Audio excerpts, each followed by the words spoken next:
Hi guys, it's Rachel with WTI and I want to talk about this amazing lipstick that I have here. This is the Anastasia Beverly Hills lipstick. This stuff is so amazing.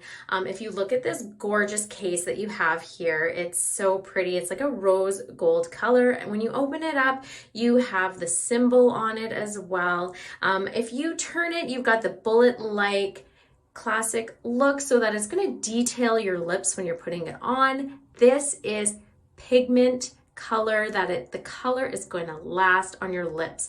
This is the rose brown. It's so nice. It's fully moisturized too, so it's very comfortable to wear. It's not going to come off. It's lasts for a very long time.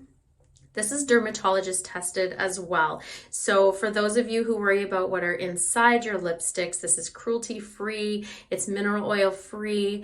It's very, very good if you look at the list of it. I absolutely love it. It doesn't have any strong smells or anything to it.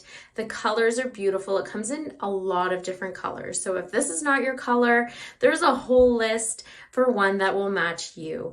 I have to say that one of my favorite things that made me want to try this was the case and the prettiness of it. I don't know. I usually go for that, but I was very, very impressed with how beautiful it looks when it goes on, how clean and how comfortable it is as well. But that's just my point of view.